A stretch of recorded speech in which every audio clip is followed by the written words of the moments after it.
اب ہم دیکھتے ہیں کہ ہمارے معاشرے میں حرام کھانے کے مختلف طریقے پھیلے ہوئے ہیں اور لوگ اس میں مبتلا بھی ہیں، بچتے نہیں ہیں، یا لا علمی ہیں ان کو پتہ نہیں ہے، یا پتہ ہے جان بوجھ کر کرتے ہیں لیکن وہ اپنا نقصان کریں۔ اس لیے اس کی بھی ہمیں نشاندہی کرنی چاہیے، وہ کون کون سے طریقے ہیں جو حرام کام ہو رہے ہیں ہمارے معاشرے میں ہو رہے ہیں اور ہم ان میں مبتلا ہیں اور ہمارا نقصان ہو رہا ہے، آخرت کا بھی دنیا کا بھی، ہمیں پتہ نہیں۔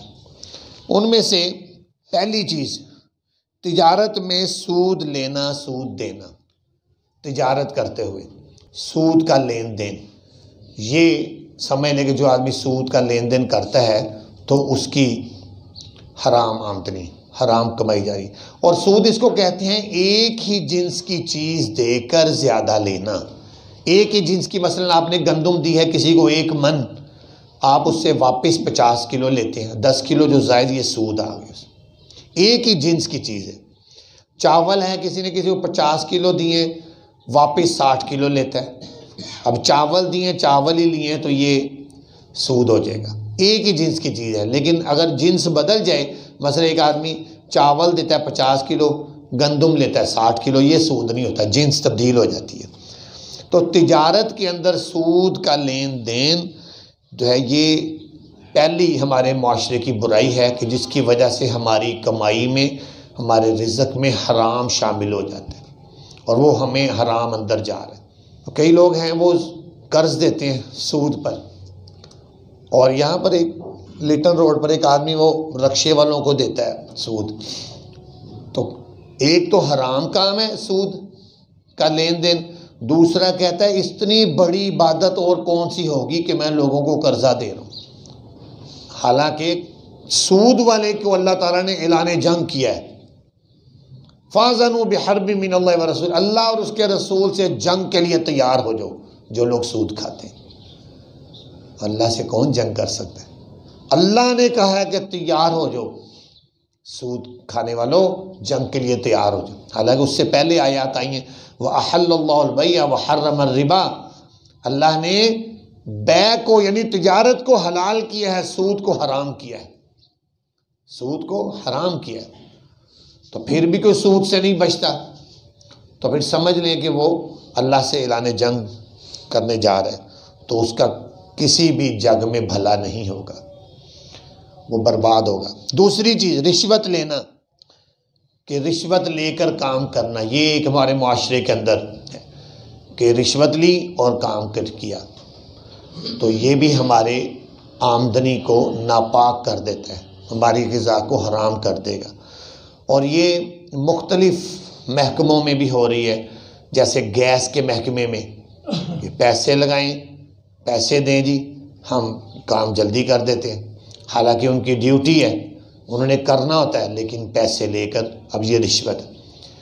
اسی طرح بجلی ہے، اب میٹر لگوانا ہے کسی نے تو میٹر سستا ہے لیکن پیسے دیں تو جلدی لگائیں گے، نہیں تو کہتے ہیں میٹر ہے ہی نہیں، ہے ہی نہیں میٹر، اور اسی وقت آپ پیسے دیں۔ یہ میں نے خود اس کا تجربہ کیا، مجھے خود انہوں نے کہا میٹر ہے ہی نہیں، جبکہ دوسرے آدمی نے بتایا میٹر اندر سارے موجود ہیں، لیکن نہیں دیتے۔ رشوت دیں تو پھر وہ، تو کیا رشوت کا پیسہ کتنی دیر کھا لو گے، اپنی بربادی کر رہے ہیں۔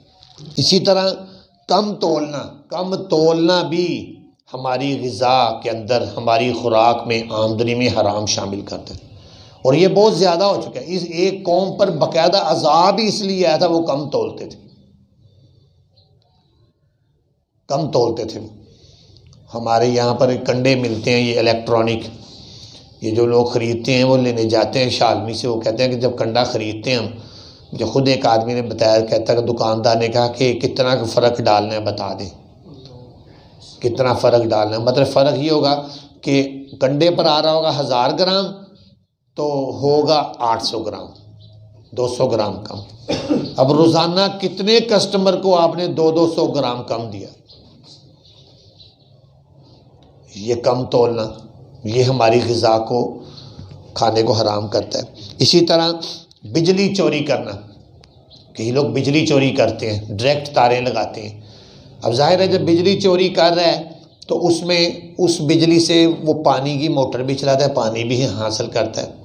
اسی طرح اس بجلی کی چوری سے کپڑے بھی دھلتے ہیں، اس بجلی کی چوری سے کپڑے استری بھی ہوتے ہیں، گھر کے سارے کام ہوتے ہیں. یہ اس کی ہر چیز میں حرام شامل ہو رہا ہے. اسی طرح گیس چوری کرنا، یہ بھی جو ہے ظاہر اس سے کھانا پکے گا، دوسری چیزوں میں استعمال ہوگی تو وہ بھی حرام شامل ہو رہا ہے. پانی چوری کرنا یہ بھی. اور ایک اہم بات، ڈیوٹی کی چوری کرنا. ڈیوٹی کی چوری کیا ہوتی ہے؟ چاہے وہ سرکاری ملازم ہے یا غیر سرکاری ہے، کہ جتنی ڈیوٹی طے ہے اتنی ڈیوٹی نہیں کرنی اور تنخواہ پوری لینی. یہ بھی سمجھ لیں کہ اپنی آمدنی میں حرام شامل کرنا ہے. بہت کم لوگ ہیں جو الا ماشاءاللہ سے بچے ہوئے ہیں، جن کو خدا کا خوف ہے. کوئی دیکھے یا نہ دیکھے وہ کہتے ہیں کہ نہیں، اپنی ذمہ داری پوری کرنی، کام پورا کرتے. کئی دفعہ دیکھا ہے مزدور مستری بھی ایسے، اور بھی کئی لوگ جو ہے وہ ڈیوٹی دفتروں میں بھی ایسے ہوتے ہیں کہ نہیں کام کرتے، آتے ہی نہیں. ایسے بھی ہمیں پتہ ہے کہ کئی محکموں میں لوگ جاتے ہی نہیں ہیں کام میں، بس حاضری لگا کر گھر واپس، تنخواہ پوری. تو وہ کس چیز کی تنخواہ ہے؟ وہ حرام ہے، وہ حرام شامل ہو رہا ہے. اور اس کے علاوہ انشورنس بھی حرام ہے. انشورنس لوگ کراتے ہیں گاڑی کی، بچوں کی کرا لیتے ہیں، گھر کی کرا لیتے ہیں، اپنی کرا لیتے ہیں انشورنس. یہ حرام ہے. علماء کرام نے متفقہ اس پر فیصلہ دیا ہوا ہے، حرام ہے، یہ نہیں کروا سکتے. کیونکہ آپ ایک کمپنی کو ایک ہی، یہ بھی سود ہے، آپ اس کو دیتے ہیں ہر مہینے کا، فرض کریں 1000 روپیہ، آپ کی گاڑی کو کچھ ہو گیا، کچھ نقصان ہو گیا تو وہ آپ کو 1,00,000 روپیہ دیں گے، 2 لاکھ دیں گے. یہ کس چیز کا زیادہ دے رہے ہیں. اسی طرح انعامی بانڈز ہیں، انعامی بانڈز کئی لوگ لے کر رکھتے ہیں. انعامی بانڈ نکل آئے، 1,00,000 نکل آئے، 2 لاکھ نکل آئے، بعض اوقات کروڑ نکل آتا ہے. وہ حرام ہے، وہ حرام ہے، اس کو لینا منع ہے. انعامی بانڈز کی رقم حرام ہے، سود ہے، اس سے بچنا ضروری ہے. یہ چند شکلیں ہیں کہ جو آج ہم لوگ زیادہ معاشرے میں یہ استعمال ہو رہی ہیں. اور ایک اہم چیز جو اور بھی آپ کو بتا دوں کہ بینک کے اندر فکس اکاؤنٹ، اس میں اپنی رقم فکس کروا کے رکھنا اور ماہانہ منافع لینا، یہ قطعاً حرام ہے. آپ 10 لاکھ رکھواتے ہیں، آپ کو مہینے کا 10,000 ملے گا. کئی لوگ رکھوا دیتے تو اس طریقے سے وہ سارا مہینہ وہ سود کھاتے. کئی لوگ کہتے ہیں 20 لاکھ رکھوا دے، 30 لاکھ. ظاہر ہے جتنے زیادہ رقم اتنی زیادہ رقم ملتی رہتی ہے. بڑے خوش ہوتے ہیں کہ ہمیں پیسہ مفت میں میرے، ہمارا رقم پوری فکس وہاں پڑی ہوئی ہے. لیکن یہ نہیں پتہ ہم کیا زہر اپنے اندر ڈال رہے ہیں. وہ زہر کھا رہے ہیں، زہر پی رہے ہیں، اپنا کتنا نقصان کریں. تو جب ہمارے اندر یہ چند شکلیں آپ کو بتائی ہیں، جب اتنی زیادہ ہم حرام چیزوں میں پڑیں گے، حرام کھائیں گے، حرام پئیں گے، حرام پہنیں گے، تو پھر کیسے ہمارا جو ہے وہ دین کی حفاظت ہوگی؟ بربادی ہو جائے گی. تھوڑا کھا لیں، رزق کے حلال کھا لیں، وہ بہتر ہے. حالانکہ اس دور کے اندر اگر آپ دیکھیں کہ علم کی کمی نہیں ہے، علم بہت زیادہ ہے. پہلے زمانے میں کتابیں اتنی نہیں تھیں، مدارس نہیں تھے، مساجد اتنی نہیں تھی، بتانے والے لوگ نہیں تھے، لیکن عمل زیادہ تھا. آج کے دور میں علم بہت ہے، کتابیں بہت ہیں، بتانے والے بہت ہیں، مدارس بہت ہیں، مساجد بہت ہیں، لیکن عمل نہیں ہے. لوگ جو ہے وہ عمل نہیں کرتے. پتہ ہے کہ یہ نماز ضروری ہے، فرض ہے، اس کا نہ پڑھیں گے نقصان ہے، یہ عذاب ہے، لیکن دل نہیں مانتا. دل نہیں مانتا نماز پڑھے. کیونکہ اندر حرام جب جا رہا ہے تو طبیعت مطمئن نہیں ہوتی.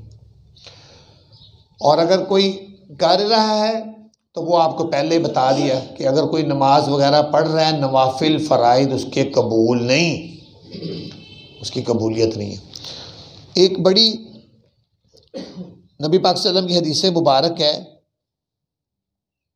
کہ نبی پاک سے فرمایا قیامت کے دن کچھ لوگ اللہ کے سامنے اس حالت میں لائے جائیں گے کہ ان کی نیکیاں تہامہ پہاڑ کے برابر ہوں گی۔ تہامہ ایک بہت بڑا پہاڑ ہے، یعنی اس لحاظ سے یوں کہا جا رہا ہے کہ ان کی اعمال صالحہ اور نیکیوں کا بہت بڑا ذخیرہ لے کر آئیں گے قیامت کے دن۔ اتنی نیکیاں، لیکن جب وہ نیکیاں لے کر آئیں گے اللہ کے سامنے پیش ہوں گے تو اللہ تعالیٰ فرمائیں گے ان کی ساری نیکیاں کل عدم اور بیکار ہیں، کسی کھاتے کی نہیں۔ اور اللہ تعالیٰ فرمائیں گے کہ ان کو دوزخ میں ڈال دو، اتنی نیکیوں کے باوجود ان کو دوزخ میں ڈال دو۔ صحابہ کرام کہیں گے یا رسول اللہ یہ کیا وجہ ہے کہ اتنی نیکیاں ہونے کے باوجود جہنم میں ان کو کیوں ڈالا جا رہا ہے؟ تو نبی پاک صلی اللہ علیہ وسلم نے فرمایا کہ یہ لوگ دنیا میں نمازیں بھی پڑھتے تھے، روزے بھی رکھتے تھے، حج بھی کرتے تھے، لیکن جو ان کے پاس حرام مال آتا تو وہ دھڑا دھڑ اس کو استعمال کر لیتے، اس کو کھا لیتے، لے لیتے، استعمال کر لیتے۔ تو یہ اس وجہ سے ان کی کرائی محنت ساری پانی پھر گیا، اتنا نقصان کیا۔ حالانکہ آپ دیکھیں مسلمانوں کو یہ تو پتہ ہے کہ نماز فرض ہے، سارے مانتے ہیں نماز فرض ہے، روزہ فرض ہے، حج فرض ہے، زکوٰۃ فرض ہے، سارے مانتے ہیں۔ تو بالکل اسی طرح حرام مال سے بچنا بھی فرض ہے، جیسے نماز فرض ہے ایسے ہی حرام مال سے بچنا فرض ہے۔ ایک آدمی نماز تو پابندی سے پڑھتا ہے لیکن ادھر دکان پر جا کر ڈنڈی مارتا ہے، تو یہ اگر فرض ہے تو وہ بھی فرض ہے۔ حرام مال سے بچو، رزق کے حلال کھاؤ۔ کتنے ہی لوگ ہیں کہ جو مسلمان بھی ہیں، حاجی بھی ہیں، نمازی بھی ہیں، داڑھی بھی رکھتے ہیں، لیکن رشوت لیتے ہیں یا انشورنس کرائی ہوئی ہے یا سود لیتے ہیں۔ اس لیے علماء کرام نے مفتیان کرام نے بینک سے گاڑی لینے کو بھی اس لیے منع کیا ہے کہ بینک سے گاڑی نہ لیں، گروی سے بھی منع کیا ہے، گروی بھی نہ لیں، کیونکہ بینک سے گاڑی جب لی جاتی ہے تو اس کے معاہدے کے اندر ایک چیز ہے کہ اگر آپ نے ایک قسط شارٹ کی تو اتنے % اس پر ہم سود ڈالیں گے،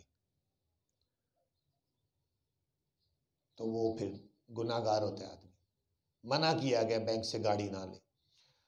اور اگر فرض کریں کوئی آدمی کہتا ہے کہ جی میں قسط شارٹ ہی نہیں کروں گا، ایسے لوگ کہتے ہیں ہم قسط شارٹ نہیں کریں گے، لیکن پھر بھی علماء کرام کہتے ہیں بچیں، کیونکہ اس معاہدے پر آپ دستخط تو کریں گے نا جس میں یہ لکھا ہوا ہے اگر قسط شارٹ کی تو سود پڑے گا، تو اس معاہدے کے اندر آپ شامل ہو گئے، اس لیے بچیں۔ تو اس لیے یہ ہمیں اس کو غور کرنا چاہیے کہ جس طرح ہم باقی چیزوں کو، عبادات کو فرض سمجھتے ہیں، اور اسی طرح ہمیں حلال رزق کمانا یہ فرض ہے اور حرام سے بچنا فرض ہے، اور اگر نہیں تو پھر اس کا بہت نقصان ہے۔